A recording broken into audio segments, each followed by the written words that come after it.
Well, hey there, guys. I'm Axel the Beast, and this is the Curiosity Shop, the ZeldaDungeon.net video mailbag where I answer your Zelda questions. And sorry about the lack of mailbags there for a little bit. I got actually sick. Again. That's awesome. Anyway, our first question comes from Epic Linebeck, who asks, and this guy, I gotta give him some credit because I wasn't going to answer this question, but he got a good amount of the songs right on the last mailbag, so he's a little entitled. He asks, what are your top 10 or 5 Zelda games? Well, this is actually a hard one for me because this has actually been something of a conflict for me lately. I've had to rethink a lot of things because I've played a lot of the games that I hadn't yet. So I'm going to go with the top 5 for now until I do an eventual video on this. My number 1 is Skyward Sword. I don't think it's the best game, but it is my favorite. I had a lot of fun with it. Just below it, at number 2, is Majora's Mask, which was my previous favorite game.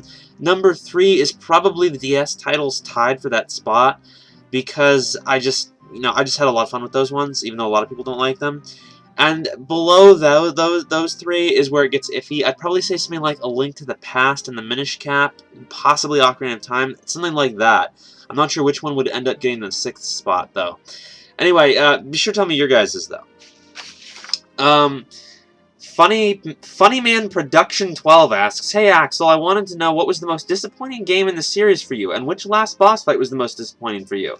Well, actually, none of the final bosses have ever really particularly been disappointing for me. I think that's one aspect the series has handled quite well. As for most disappointed game, I'd be inclined to say Twilight Princess, but the fact is my expectations for that game were a lot lower than the game ended up, being for me. So, ultimately, the most disappointing game for me is actually Oracle of Seasons, and granted, I haven't beaten the game yet, so my opinion might change, but thus far, like 3 dungeons in, it's really been a lackluster experience compared to what I expected of the game. This is something I want everyone else to answer. I think from now on, the mailbag is always going to have at least one question that I explicitly want the commenters to answer, because it's an interesting one that has a lot of opinion variation, and I think this is the one for me. What's the most disappointing Zelda game for you? Tell me in the comments. Fran asks, will there be any new Zelda games for the 3DS? Otherwise, I kind of regret the fact that I actually bought one. There's definitely going to be at least one other new Zelda game on the 3DS. There's probably going to be a couple. There's always a couple Zelda games on every console, or at least every handheld console. Pokemari Curb Zelda 451 asks, why is it a recurring theme to use eyes? I find it very repetitive to have a boss's weak point be either a big, enormous eye or a glowing crystal placed conveniently on their chest. Do you think it would be a good idea to scrap this or water it down or something?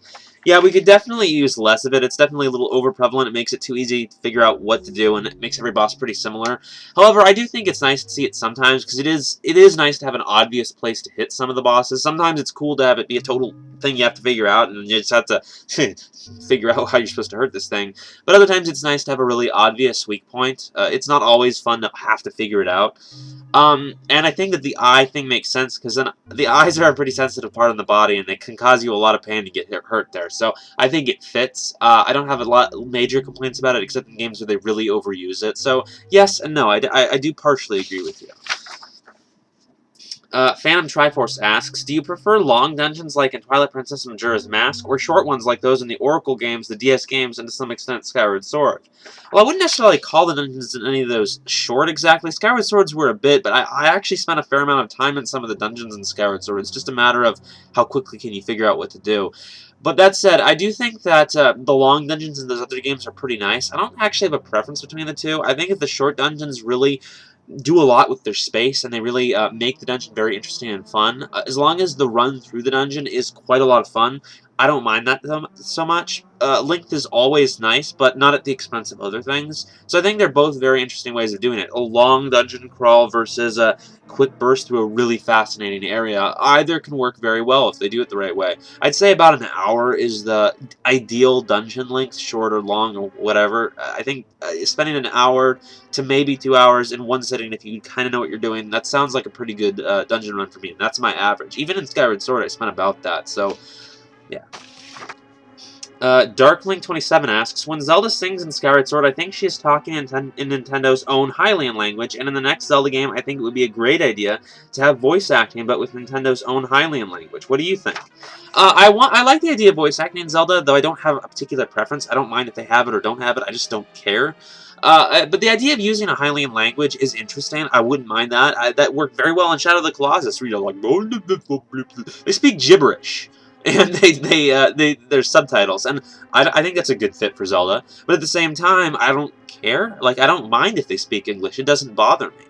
Arguably, it could circumvent some of the potential problems like bad voice actors or the voice, things like that.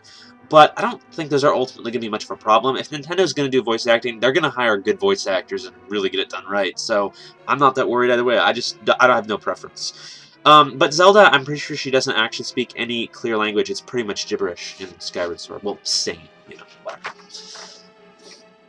Malik Edwards asks, I think the next Zelda game should have more areas to explore. I was a little disappointed by the lack of areas to explore in Skyward Sword. What do you think? Well, this is another thing where I think there's a matter of balance, where each area should matter, like, there shouldn't be areas where you just go there like, I'm done here.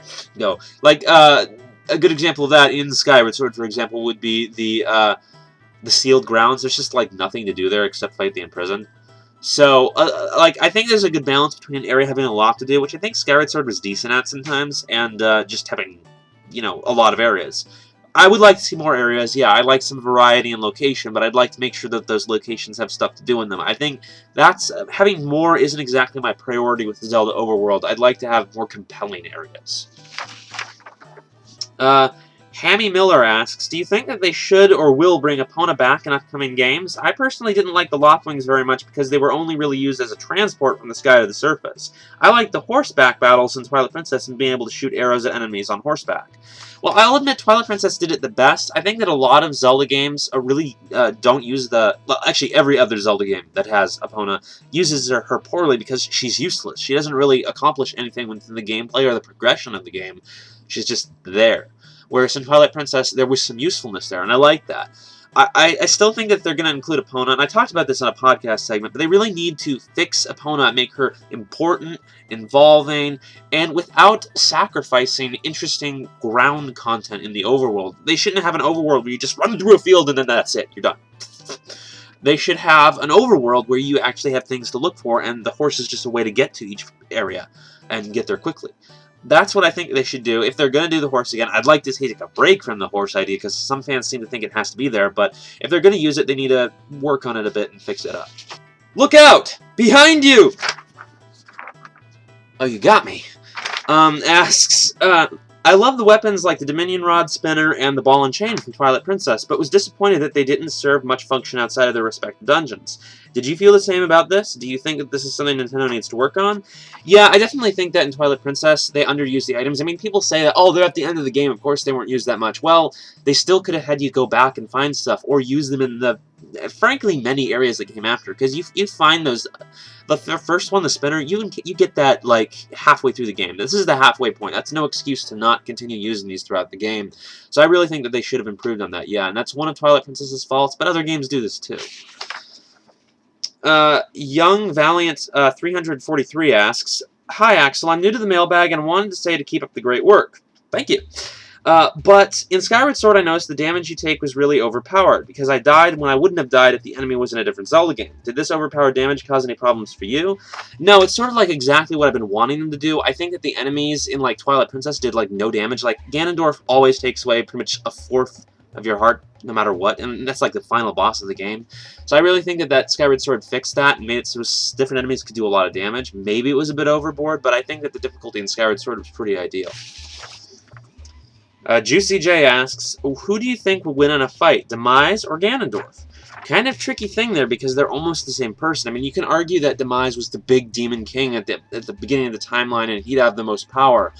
But you have to think, like, what traits did he really display that Ganondorf didn't? Because Ganondorf was, Ganondorf has acquired the Triforce, which is something that Demise was after. So you could argue that he has more power because he has the Triforce of power. It's a very complicated issue because, again, they are pretty much the same person. It's like a matter of what is their power levels. How do you gauge that? I guess the big thing is Demise is that, like, eldritch quality where he's, like, exists outside of time to a degree. He's aware of, like, all the time it transpired in his but that his future self experienced and died, etc. He created all monsters. But aside from the time thing, Ganondorf was said to have created monsters too, so it's very unclear, and Ganon is also the Demon King. So it's kind of an unanswerable question, ultimately. Sorry if that's unsatisfying.